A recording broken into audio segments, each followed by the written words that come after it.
Scene 1. The storm. Approximately 800 words. Wind howled through the trees as the storm raged across the countryside, slamming rain against the small farmhouse like fists on a door. Inside, the house was a contrast of calm and warmth. An old wood-burning stove flickered orange in the corner, the soft clatter of dishes mixed with the low hum of a radio. Daniel moved through the kitchen with practiced ease, chopping carrots for soup on a worn wooden cutting board. He wore a faded gray Henley, sleeves pushed to the elbows, his hands quick and efficient. He glanced occasionally at his daughter, Lucy, who sat cross-legged at the kitchen table, her tiny fingers clutching a green crayon as she filled in the petals of a sunflower she'd drawn on a scrap of paper. A clap of thunder made the window rattle. Lucy jumped, her crayon streaking off the page. "Daddy," she asked, peeking up from her drawing. Was that someone knocking? Daniel paused, his knife hovering midair. He turned his head toward the front of the house, listening. Another knock, faint, hurried, muffled by the storm. He set the knife down, wiped his hands on a towel, and walked to the door. He opened it cautiously, bracing against the wind. Standing on the porch was a woman, soaked through from head to toe. Her dark hair clung to her face, her tailored black coat dripped water onto the wood planks.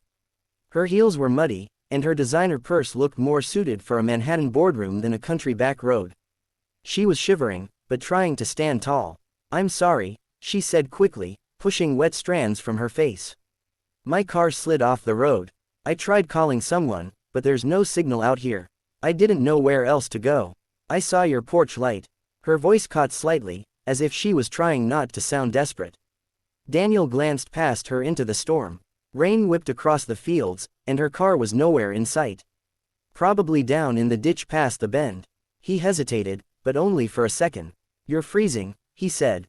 "Come in." She stepped inside without waiting for a second offer, her heels clicking on the hardwood floor.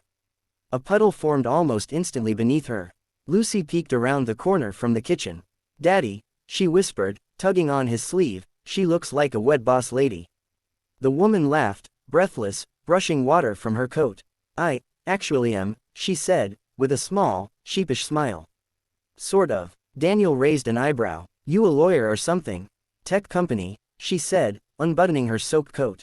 "I'm Ivy Monroe." The name didn't mean anything to him. She might as well have said she was from Mars. "Well, Ivy Monroe," Daniel said, stepping around her to grab a towel from a cabinet, "you're welcome to wait out the storm here. Bathroom's down the hall if you want to get dried off. I can throw your coat in the dryer." She accepted the towel gratefully, her fingers brushing his as she took it. Her skin was cold to the touch. "Thank you," she said, her voice softer now. "Really, I didn't expect kindness out here in the middle of nowhere." Daniel gave a small shrug. "Kindness still exists, even out here in the sticks." Lucy stepped closer, holding up her drawing. "I drew this. It's a sunflower. Want to color with me?" Ivy knelt down, a few strands of hair still clinging to her face. "It's beautiful. I'd love to." Daniel cleared his throat, jerking his thumb toward the hall. "You might want to change first. I've got a sweatshirt you can borrow. Should be dry." "I'll take you up on that," Ivy said with a smile, rising to her feet. "Lead the way." He pointed down the hall and disappeared into the back room. Ivy followed the direction he'd given, still dripping slightly but moving with a quiet grace. Left alone for a moment, Lucy looked up at the empty hallway, then back to her picture. "She's pretty," she said out loud to no one in particular. "Like a TV person."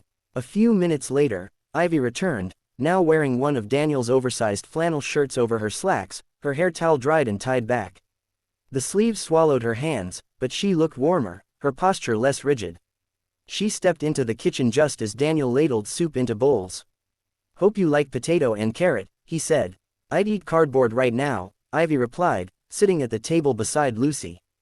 The three of them ate in quiet for a few moments, the storm still raging outside, but the room warm with the clink of spoons and the occasional giggle from Lucy as she showed Ivy her drawing. Ivy looked up at Daniel, her eyes soft. "Thank you, for not asking questions, for letting me in." Daniel met her gaze, nodding once. "Sometimes," he said, "you just do what's right. No explanation needed." The thunder rumbled again, but softer now. The worst of the storm was passing. Inside, something else was quietly beginning. Scene 2. The morning after. Approximately 800 words. Sunlight filtered in through the old white curtains, casting golden streaks across the kitchen table. The storm had passed. Outside, the world was washed clean, puddles glistened in the gravel driveway, birds chirped hesitantly from the trees, and the fields swayed gently under a soft breeze. Inside the farmhouse, the smell of coffee and pancakes filled the air. Ivy sat at the table in one of Daniel's oversized flannel shirts, navy and red plaid, soft from years of wear. The sleeves covered half her hands, and her damp hair had been brushed back into a loose ponytail. A steaming mug of coffee rested in her hands, and her bare feet tapped quietly against the wooden floor. Lucy stood on a stool beside her, brushing Ivy's hair with a plastic pink brush she'd pulled from a drawer. "You have princess hair," Lucy said seriously, gently tugging at a knot. "But messier." Ivy smiled, amused. "I'll take that as a compliment." Across the kitchen, Daniel stood at the stove, flipping pancakes in a skillet. He moved without hurry, comfortable in the space, barefoot, coffee in hand, his morning stubble darker than usual. He looked over his shoulder now and then, glancing at Ivy and Lucy with quiet curiosity. "You're sure you're not a spy?" he asked casually. "Storm shows up, stranger knocks in the middle of the night, and now Lucy's brushing your hair like you've lived here all your life." Ivy chuckled, blowing on her coffee. "You caught me. CEO by day, spy by night." Daniel turned back to the stove. "Right, and I'm the mayor of Chicago." Lucy giggled. "Daddy doesn't even like big cities." "Not a fan," Daniel confirmed, flipping a pancake. "Too much noise, too many people trying to be important." Ivy looked down at her mug, her smile fading slightly. "Yeah, I know what you mean." She let the quiet settle for a moment before speaking again. "You know, most people, when they find out who I am, their whole attitude shifts. They either want something, or they suddenly act like I'm fragile or unreachable." Daniel poured syrup into a small dish, then turned and set a plate of pancakes down in front of her. "And I didn't do that, so what? I get a gold star." Ivy looked up at him, thoughtful. "No, you didn't do that, and it made me feel human again." Daniel met her gaze for a moment, something flickering there, interest, maybe even understanding, but he didn't say anything right away. Instead, he turned back to the stove and started cooking another batch. "I'm not used to this," Ivy said, softer now. "A kitchen like this, a morning like this, no schedule, no meetings, no headlines." Lucy handed her the brush. "You can stay if you want. You can help me make pancakes tomorrow." Ivy smiled at the girl, touched. Tempting offer. Daniel placed a second plate on the table, then poured coffee into his mug. He leaned against the counter, watching the two of them. "So," he said slowly, "what happens when you go back to your, what do you call it? Empire?" Ivy's expression faltered. She looked out the window for a moment, watching a bird land on the porch railing. "I don't know," she admitted. "Last night, I was so sure of everything. Board meetings, investors, next quarter's numbers. And now," she looked back at him. "Now I'm thinking about pancakes and coloring books and the sound of rain on the roof." Daniel took a sip of his coffee. "Storms'll do that, wash away what doesn't matter. At least for a little while." Lucy tugged on Ivy's sleeve. "Can we go look for frogs later? There's always frogs after rain."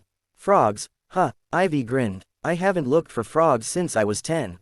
"Well, we still do," Lucy said proudly. "Daddy says we don't need to grow up all the way." Daniel gave a small shrug. "Grown-ups forget too fast.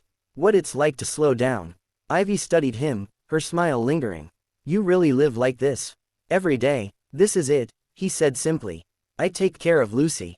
Fix fences, make soup when it rains. No boardrooms, no pressure. Just here, he echoed. The silence between them wasn't awkward, it was warm, full of things that didn't need to be said out loud. Lucy climbed down from the stool, heading toward the back door. "I'm gonna get my boots in case we see frogs," she called, vanishing down the hall. Left alone, Ivy looked at Daniel again. Her voice was lower now. "Thank you, for taking me in, for not needing me to be anything." He looked at her for a long moment, then pulled out a chair and sat across from her. "I don't need you to be anything," he said, "but I wouldn't mind seeing you stick around a little longer." Ivy blinked, not expecting that. She set her coffee down. "One more night?" she asked. He nodded, a small smile tugging at the corner of his mouth. One more night. Outside, the sun broke through the last of the clouds. Inside, the storm was long gone, but something else had begun to take its place.